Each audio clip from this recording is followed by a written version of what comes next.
Bonjour à tous, me revoilà. Donc j'ai perdu ma casquette et un petit peu moins d'une dizaine de kilos. Mais en revanche, j'ai beaucoup gagné sur le plan personnel. Il s'est écoulé, je crois, un petit peu moins de 3 mois depuis ma première vidéo.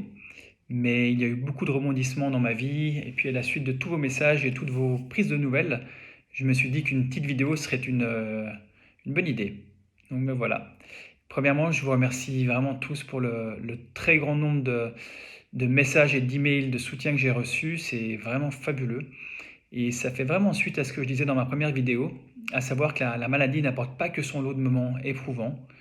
Et on s'en rend compte lorsqu'on soit tant d'amour des autres, et en l'occurrence de vous tous. Merci. Et je veux dire que le nombre de messages reçus faisait preuve d'une telle force, d'une justesse également. C'est pas évident d'être juste dans ces moments-là. Et puis beaucoup de messages faisaient preuve d'intelligence. Et plusieurs m'ont fait pleurer, pour être honnête. Mais ça m'a redonné beaucoup de force. Et il y a d'autres personnes qui m'ont fait part également de grands changements dans leur vie. Donc changement de carrière à la suite d'une réflexion profonde, ou encore lancement de projets visant à aider les autres. Et sincèrement, c'était vraiment beau de vous lire. Bravo à vous. Euh, Comme je l'expliquais un petit peu dans ma première vidéo, donc en juillet dernier, la situation était tellement critique que le pronostic était sombre et qu'on se référait à une maladie quasi incurable, étant donné le type de cancer et le grand nombre de métastases présentes. Euh, mais malgré l'état d'avancement de la maladie, j'avais quand même pu bénéficier d'un traitement maximaliste que j'avais couplé à un grand nombre de traitements et de techniques alternatives que j'avais choisis. Et en revanche, j'étais pas éligible à une chirurgie. Et les médecins ont raison, hein, ils pèsent le pour et le contre dans la balance de mener une telle chirurgie. Et puis il est impératif que les chances de survie soient non négligeables pour que l'importante chirurgie ait du sens. Et elle n'en avait pas il y a encore plusieurs mois. Mais en mi-janvier, il y a eu des bonnes nouvelles. Les biopsies prélevées dans mon péritoine sont toutes revenues négatives. Donc le péritoine, c'est la cavité abdominale. Et ne signifie pas que la maladie avait complètement disparu, mais qu'une très forte régression a eu lieu. Et c'est vraiment un petit miracle qui s'est produit parce que c'est assez difficile de voir des régressions de la maladie dans le péritoine. Et dans mon cas, les traitements ont vraiment fonctionné à merveille. Donc je suis devenu éligible à cette grosse chirurgie à visée curative. Et bien que je ne rentrais dans aucune des recommandations ou des lignes directrices, j'ai pu bénéficier de cette chirurgie. J'ai surtout la chance d'avoir une oncologue compétente qui est surtout très opiniâtre et tenace et qui a pu convaincre et qui a su convaincre les meilleurs chirurgiens de m'opérer. Et je la remercie au passage. Et donc j'ai été opéré il y a un mois. L'opération périlleuse a duré 8 heures. Ils ont retiré l'estomac, ils ont retiré une trentaine de ganglions et puis les métastases qui étaient présentes ou leurs cicatrices qui étaient présentes dans le péritoine. Et j'ai eu beaucoup de chance parce que c'est jamais garanti que les chirurgiens puissent aller au bout de leur travail dans ce type de cancer. Et puis dans mon cas, toute la maladie visible a pu être retirée et ce avec des marges saines. Donc je m'estime très heureux de cette opération. Je repars par contre sur 3 mois de chimiothérapie que j'ai déjà recommencé. J'ai fait ma troisième chimiothérapie hier parce que le nombre de ganglions qui étaient infectés était tout de même assez important. Donc ça démontre l'état d'avancement de la maladie avant l'opération. Et puis il s'agit maintenant de minimiser le risque de rechute en mettant toutes les chances de mon côté avec de la chimiothérapie systémique, de l'immunothérapie également. Et puis bien entendu en continuant de suivre toutes les thérapies alternatives qui me conviennent et que j'aime beaucoup. Et en restant ce que j'ai envie de dire, en restant le CEO de ma santé. Et on me demande régulièrement en fait comment je vais aujourd'hui, comment je vis aujourd'hui. Et pour information, on peut vivre sans estomac. Ce sont les intestins qui sont connectés à l'œsophage qui prennent le relais et puis qui assurent directement la digestion. Et ça démontre à quel point le corps il est fort, il est résilient dans toute situation. Et c'est vraiment impressionnant. Et je m'estime à nouveau très chanceux parce que ma récupération est exceptionnelle. Je mange de tout, je vais au restaurant, j'ai récupéré une vie sociale normale et ça, je dirais dès le premier mois seulement après une telle opération. Donc j'ai vraiment récupéré une très bonne qualité de vie et ce au plus grand bonheur de ma famille également. Donc on est très heureux.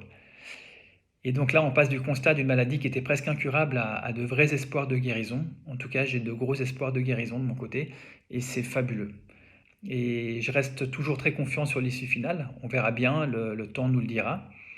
Mais bon, finalement, le plus important, c'est peut-être pas le nombre d'années à vivre, mais ce que l'on en fait vraiment. Et j'ai l'impression des fois que l'homme se démène à travers les sciences, les avancées technologiques, pour allonger son temps de vie au maximum, mais il ne sait plus réellement pourquoi il souhaite vivre longtemps. On a du mal à identifier les projets pleins de sens qu'on souhaite réaliser, ou tout simplement on a du mal à trouver un sens plus vaste à notre vie qui, elle, se rallonge. Donc c'est peut-être le constat que nous avons perdu notre côté spirituel ou qu'on ne cherche plus vraiment à élever notre niveau de conscience. Mais en tout cas, on voit beaucoup de personnes malades, des proches qui font des burn-out, des gens qui souffrent.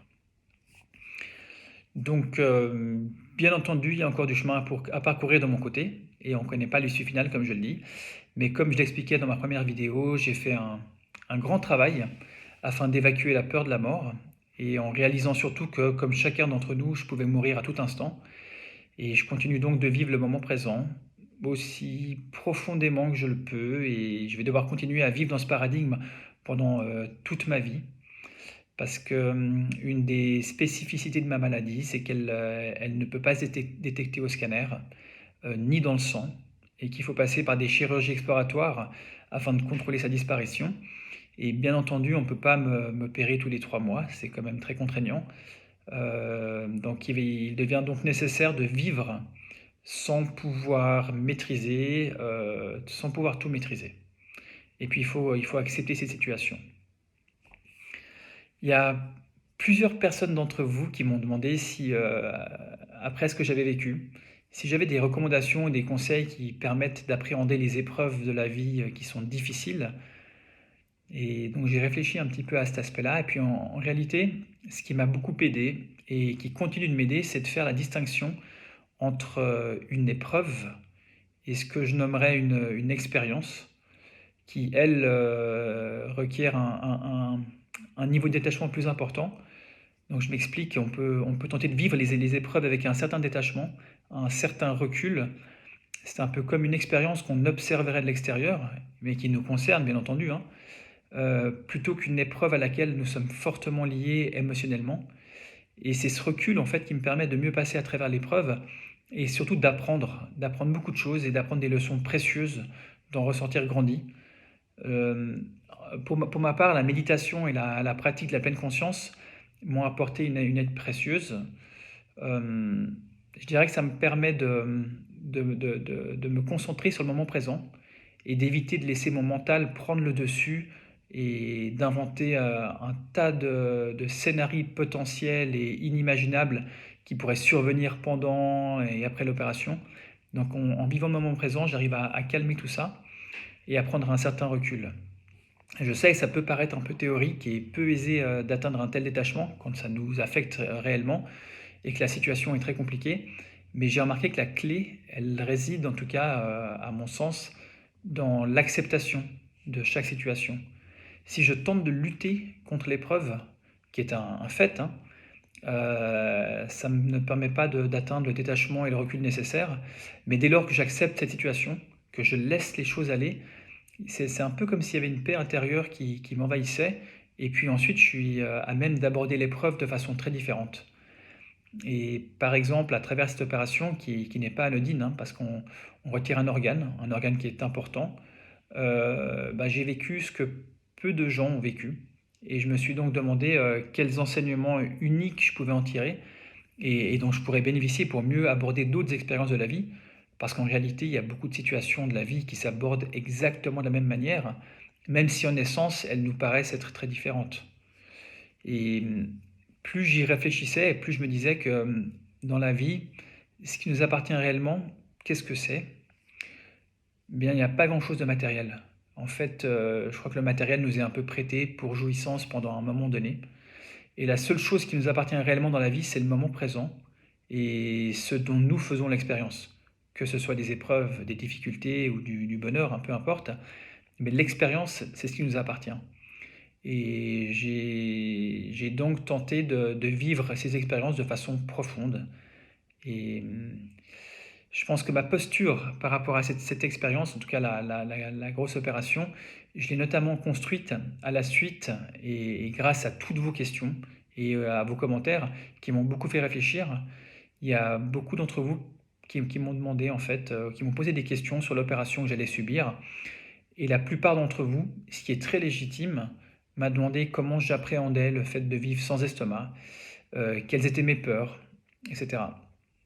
Mais il y a une personne avec qui je converse et qui me pousse à la réflexion, je salue Jean-François au passage, qui m'a surpris avec sa question. Il m'a demandé en fait quelle faculté et quelle qualité je pensais développer une fois que j'aurais plus d'estomac, à l'instar des personnes qui, au cours de leur vie par exemple, sont frappées de cécité ou celles qui sont amputées d'un membre. Et en fait j'ai adoré cette question. Ben, premièrement parce qu'elle s'inscrit entièrement dans ma philosophie positive de vie et parce qu'il y a réellement des qualités et des facultés que je développe aujourd'hui. Donc je ne vais pas m'attarder là-dessus parce que cette vidéo est déjà trop longue. Euh, mais je trouvais intéressant de partager cette question avec vous. Ça pousse à la réflexion et ça démontre que dans toutes les situations, peu importe leurs difficultés, il y a toujours des éléments qui nous permettent de tourner cette situation en quelque chose de positif, ou en tout cas dans un apprentissage profond. Donc à méditer. Donc, je finirai juste par dire que la vie devient vraiment merveilleuse quand on est libre, je pense.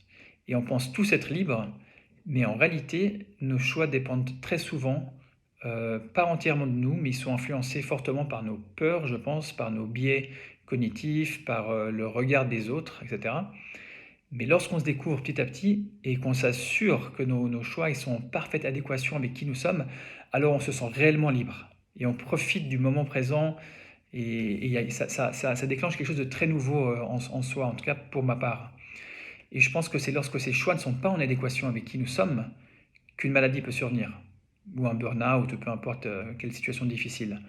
Donc c'est impératif pour moi de revoir mes propres choix, de revoir mes priorités, de me découvrir chaque jour un peu plus. Et je pense que c'est ce qui m'a notamment permis de développer une plus grande compassion pour ceux qui souffrent, et très certainement une envie profonde d'aider l'autre en fait, et d'œuvrer à un monde meilleur. C'est quand même incroyable qu'il ait fallu que je passe par, par une telle expérience pour atteindre une conclusion qui paraît si simple, et que j'aurais peut-être pu apprendre en regardant un Walt Disney, mais bon, peu importe, je progresse à mon rythme. Bon, je m'arrête là. Je vous remercie encore tous de m'insuffler cette énergie, et mon épouse Caro la première. Et puis j'espère pouvoir faire en fait des vidéos chaque année. Je pensais pas me lancer dans un tel exercice, mais finalement, pourquoi pas. Et jusqu'à ce que je puisse lire les premiers commentaires qui diront putain, mais il est encore en vie celui-là, il est bien chiant avec ses vidéos. Bon, il y a encore de la marge. Bon, énorme bise à vous tous. Je vous souhaite de vous découvrir pleinement et je vous aime. Je vous embrasse. Bye bye, à bientôt.